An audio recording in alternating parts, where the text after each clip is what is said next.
I was tightening a loose screw on my screen door, the kind of small task that makes a weekend at my mountain cabin in Asheville, North Carolina, feel like therapy. The morning sun filtered through the oak trees, casting golden streaks across the valley below, and the air carried that crisp October 2024 chill that makes you want to linger outside with a coffee.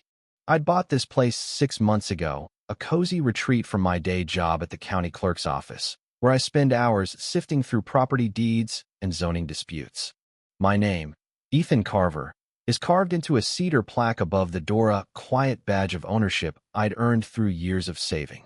This cabin was my sanctuary, a place to unplug, maybe cast a line into the creek later if the weather held. Then a sleek black SUV roared into my gravel driveway, kicking up dust like it was making a statement.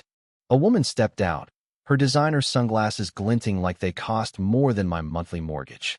She clutched a folder as if it were a court summons and marched toward me with the confidence of someone who'd already won. Before I could even set down my screwdriver, she introduced herself as Claire Thornton, sister of the HOA president, and announced that my cabin had been gifted to her by her sister, Margaret Thornton, to serve as the new community headquarters. The words hit me like a punch I didn't see coming. I stood there, tool in hand, wondering if I'd slipped into some bizarre alternate reality where property deeds didn't exist.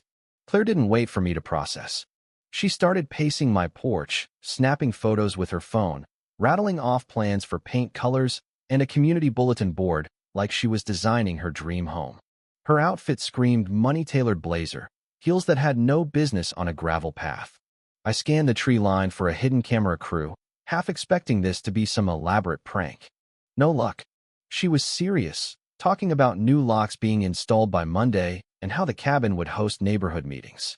Then Margaret herself appeared, striding around the corner of my cabin like she'd been waiting for her cue. Her sharp gray suit and perfectly styled brunette bob made her look like she'd just walked out of a corporate boardroom.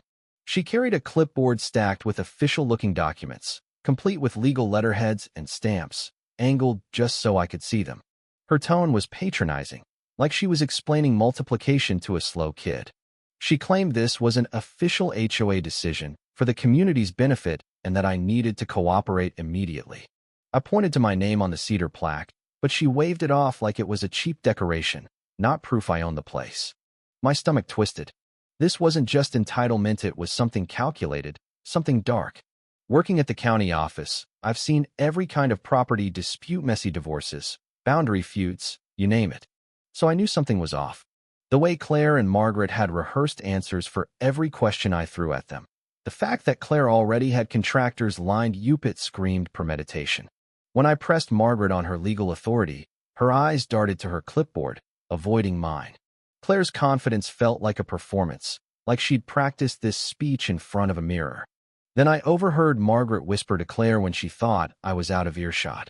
"Once we secure this spot, the access route's ours. 20 years of waiting, and it's finally paying off." Her voice had a predatory edge, like a chess player making their final move. That comment didn't match their community headquarters story. Access route. 20 years. I kept my cool, years of dealing with legal paperwork kicking in. Calling the police right then felt premature. I needed to know what game they were playing.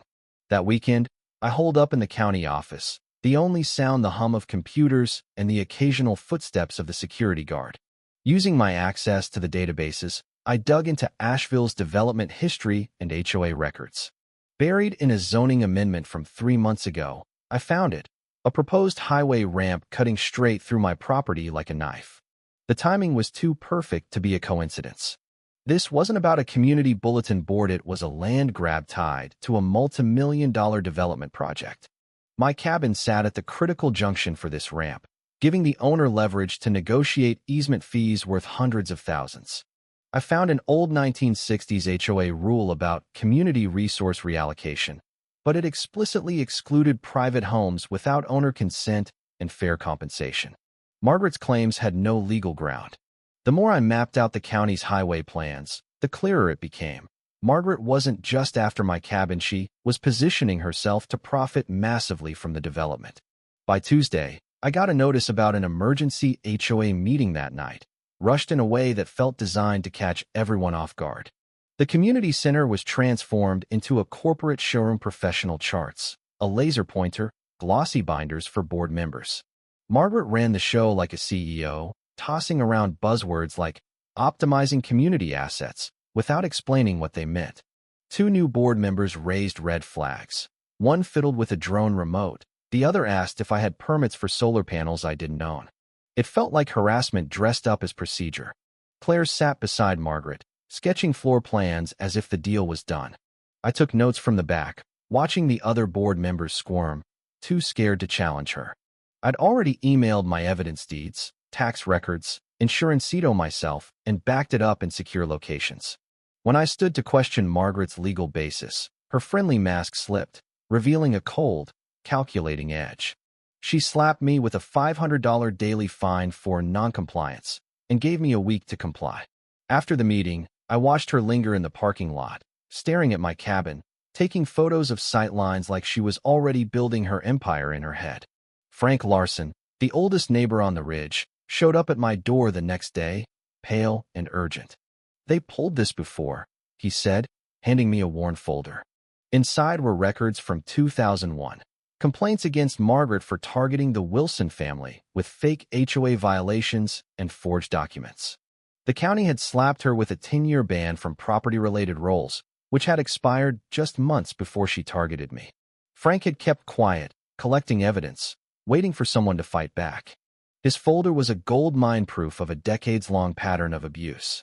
I installed a top-tier security system, motion sensors, infrared cameras, electronic locks, all legal and clearly marked with trespassing warnings. When Claire showed up Wednesday, expecting to start renovations, her face fell as she tugged on locked doors. My cameras caught every second of her panic as she called Margaret, her voice rising in desperation. Margaret arrived with a locksmith, but when I presented my airtight ownership papers and warned of felony charges for breaking in, the locksmith apologized and left. I'd also secured my utilities, ensuring Margaret couldn't cut off my water or power without committing more crimes. The harassment escalated. Drones buzzed my property at night, professional grade, not hobbyist toys. I chased one off with a flashlight and a garden hose. Fake violations piled up, aggressive gardening, emotional landscaping. Margaret spread rumors, painting me as the selfish neighbor blocking progress. Friends stopped making eye contact. One sent an anonymous letter urging me to stop ruining the HOA's vision. But Frank's evidence and my documentation were shifting the tide. Neighbors started whispering about Margaret's past, her intimidation tactics. Claire's confidence crumbled as she realized Margaret's promises were empty. She started calling lawyers, asking Margaret for legal proof that never came. The county issued a formal warning about HOA abuse, citing my complaints and Margaret's history. An inspector called, saying mine wasn't the first case, just the most detailed. My evidence was becoming precedent. By the next week, I'd built a legal fortress. Ownership records, security footage, Frank's folder, witness statements from neighbors finally speaking up. At a county hearing in November 2024, I presented my case with a lawyer. Claire, terrified of jail, turned on Margaret, spilling details of her sister's highway scheme and forged documents. The county found Margaret's donation papers were felony-level fraud, fake signatures, false dates, all self-incriminating. Margaret's polished facade cracked as she stammered through denials, but the evidence was overwhelming. The ruling was brutal. She was banned for life from HOA roles, referred for criminal fraud, fined, and hit with a restraining order. My legal costs were covered, and neighbors saw her empire collapse. Margaret pled guilty to avoid a trial, getting 2 years probation, a $5,000 fine, and 200 hours of community service. Then she sued me for $50,000, claiming defamation. Her lawyer warned it was frivolous, but she pushed forward, desperate to save face. In court, my attorney dismantled her with her own criminal record and history of abuse. The judge called her lawsuit malicious, awarding me $15,000 in countersuit damages and banning her from contact. Her total losses, fines, fees, damage stopped $40,000, a bitter irony since she'd aimed to steal my cabin's value. Neighbors like Mrs. Lynn from Lot 12 slipped me a note. "You gave us courage." Stories poured out, families driven out, businesses extorted. Claire, forced to work at the DMV to pay her share, apologized, transformed by the weight of consequences. In May 2025, the highway project moved forward legally. I negotiated $200,000 for easement rights, renovated my cabin, and added community pathways, boosting everyone's property values. Margaret, barred from profiting, watched her scheme backfire. My porch coffee tastes sweeter now, with her old clipboard bolted under my plaquia trophy of justice. Sometimes, letting a bully's lies collapse under their own weight is the best revenge. What would you have done in my shoes? Fought back or walked away? Have you ever faced a manipulator like Margaret? And how far would you go to protect what's yours? Drop a comment, hit like, and subscribe for more stories of standing up to power.